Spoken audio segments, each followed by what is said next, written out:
How to become a master in photography. आजकल सब लोग फोटोग्राफी कर रहे हैं क्योंकि सबके पास मोबाइल तो रहता ही है। लेकिन अगर आपको इन सब से कुछ अलग फोटोग्राफी करनी है यानी कि मास्टर बनना है फोटोग्राफी में, तो आपको मैं कुछ पॉइंट्स बताऊंगा जो आपको बहुत ही सीरियसली और टाइम निकाल के देखना है, क्योंकि ये पॉइंट्स आपको फोटोग्राफी में मास्टर बनने में बहुत ही हेल्प करेगा। Hello and welcome back to my YouTube channel. My name is Dharmesh. तो चलिए बिना टाइम का वेस्ट शुरू करते हैं आज का ये यूनिक टॉपिक।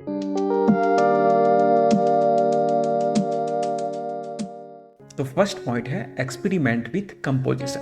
तो आपको डिफरेंट कंपोजिशन टेक्निक का यूज करना है, जैसे कि symmetry, rule of third, framing and leading line. तो ऐसे बहुत सारे फोटोग्राफी के कंपोजिशन है जिसको आप यूज कर सकते हो एक यूनिक फोटोग्राफी करने के लिए। लेकिन कभी कभी आपको आपकी क्रिएटिविटी शो करना है, तो उस टाइम पे आप ये कंपोजिशन रूल का ब्रेक कर सकते हो। लेकिन कभी कभी, क्योंकि हम सबको पता है कि क्रिएटिविटी को कोई रूल नहीं होता है, लेकिन मास्टर बनने के लिए ये सारे कंपोजिशंस आपको आने ही चाहिए। तो अगर आपको फोटोग्राफी कंपोजिशन सीखना है तो मैंने एक प्लेलिस्ट बनाया है, उसमें बहुत सारे वीडियोस है और मैंने बहुत इसमें इजी वे में एक्सप्लेन किया है। तो मैं लिंक आपको डिस्क्रिप्शन में दे दूंगा, वहां से आप देख सकते हो। तो सेकंड पॉइंट है मास्टर इन मैनुअल मोड। तो अगर आप ऑलवेज ऑटो मोड यूज करते हो तो आपको मास्टर बनने के लिए मैनुअल मोड यूज करने का चैलेंज एक्सेप्ट करना ही होगा, क्योंकि मास्टर मोड में आप अपने हिसाब से ISO, aperture and shutter speed का वैल्यू चेंज करके क्रिएटिविटी दिखा सकते हो। तो आपको मास्टर बनने के लिए मैनुअल मोड को सीखना ही होगा। तो आपको मैनुअल मोड सीखना है तो आपको डिस्क्रिप्शन में एक लिंक मिल जाएगा, जो वीडियो मैंने बहुत ही अच्छा बनाया है और वहां से आप इजीली सीख सकते हो manual mode.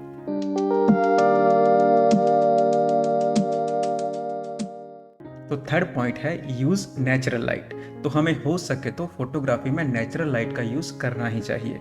Natural light means early morning and let afternoon time पे जो सन रेज रहते हैं, जो सॉफ्ट सन रेज रहते हैं, उस टाइम पे हमें वो सन रेज का यूज करना है एज अ लाइट। तो ऐसे टाइम पे हमें बहुत ही अच्छा फोटोग्राफ मिलता है। तो early morning and let afternoon time को हम गोल्डन आवर भी बोलते हैं। तो ऐसे टाइम का हमें फोटोग्राफी में यूज करना चाहिए, मीन्स ऐसे टाइम पे हमें फोटोग्राफी लेना चाहिए, तो बहुत ही बढ़िया फोटो आता है। तो गोल्डन ओवर टाइम पे फोटोग्राफी करो और बेस्ट फोटो क्लिक करो। तो फोर्थ पॉइंट है लर्न पोस्ट प्रोसेसिंग। तो अगर आपको फोटोग्राफी में मास्टर बनना है तो आपको पोस्ट प्रोसेसिंग का नॉलेज होना ही चाहिए। Post processing means editing. तो एडिटिंग करने के लिए आपको जैसे कि light room, adobe light room जो रहता है, उसके बाद फोटोशॉप, ये जो सारे सॉफ्टवेयर है उसका नॉलेज आपको होना ही चाहिए, क्योंकि इससे आपके फोटोग्राफ का लुक बहुत ही इनहेंस होता है।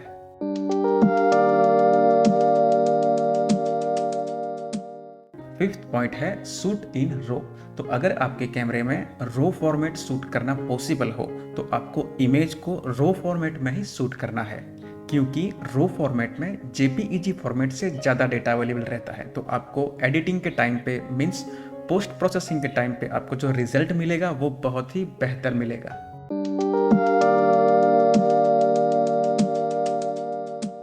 तो सिक्स्थ पॉइंट है ट्राई डिफरेंट एंगल्स। तो आप अलग अलग एंगल से फोटो लेने की ट्राई करो, जैसे कि low angle, high angle, closeup shot. ये सारे आप एंगल ट्राई करोगे तो आपके फोटो में क्रिएटिविटी दिखेगी। सो जब भी पॉसिबल हो तो डिफरेंट डिफरेंट एंगल से फोटो लेने की ट्राई करो। सेवंथ पॉइंट है लर्न अबाउट वाइट बैलेंस। तो एज अ फोटोग्राफर आपको वाइट बैलेंस का नॉलेज होना बहुत ही जरूरी है। Experiment with different different white balance settings to achieve the desire mood. White balance क्या है और उसको कैसे यूज करना है, ये मैंने एक वीडियो में बहुत ही अच्छे से एक्सप्लेन किया है, तो उसका लिंक आपको नीचे डिस्क्रिप्शन में मिल जाएगा, आप वहां से जाके देख सकते हो।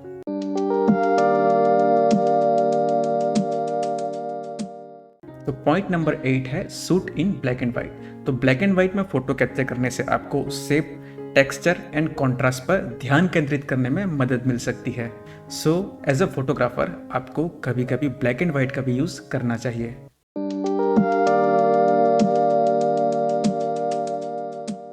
तो पॉइंट नंबर 9 है प्रैक्टिस पेशेंस। तो कभी कभी उन लोगों को बेस्ट शॉट मिलता है जो पेशेंस करता है, मीन्स वेट करता है। तो बर्ड फोटोग्राफी या तो एनिमल फोटोग्राफी, ये दोनों फोटोग्राफी ऐसी है जिसमें आपको पेशेंस रखना बहुत ही जरूरी है। तो अगर आप पेशेंस रख कर वेट करोगे तो ऐसे अनएक्सपेक्टेड मोमेंट कैप्चर होंगे जो बहुत ही सुपर दिखेंगे। सो एज अ फोटोग्राफर आपको पेशेंस रखना बहुत ही जरूरी है।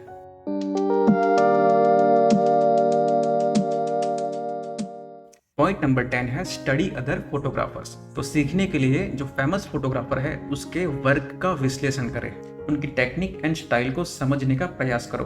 तो बहुत सारे ऐसे फेमस फोटोग्राफर आपको सोशल मीडिया पे मिल जाएंगे, तो वहां पे जाकर आप उसको फॉलो कर सकते हो और उसके काम को देख सकते हो।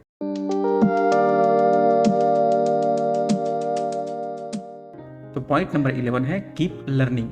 तो फोटोग्राफी एक उभरता हुआ फील्ड है, सो एज अ फोटोग्राफर आपको अपडेट रहना बहुत ही जरूरी है। तो लेटेस्ट टेक्निक एंड ट्रेंड को फॉलो करो।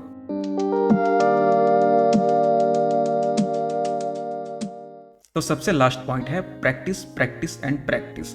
The more you practice the better you will become. याद रखें कि फोटोग्राफी एक आर्ट है, तो इसमें कोई स्ट्रिक्ट रूल नहीं है। ये जो मैंने आपको सारी टिप्स बताई है उसको आप गाइडलाइन के तौर पे यूज कर सकते हो और फोटोग्राफी सीख सकते हो। और सबसे इंपॉर्टेंट बात, प्रोसेस को एंजॉय करो एंड क्रिएटिव बनो। अगर ये वीडियो आपको अच्छा लगा तो please like, share and subscribe कर देना। Thank you.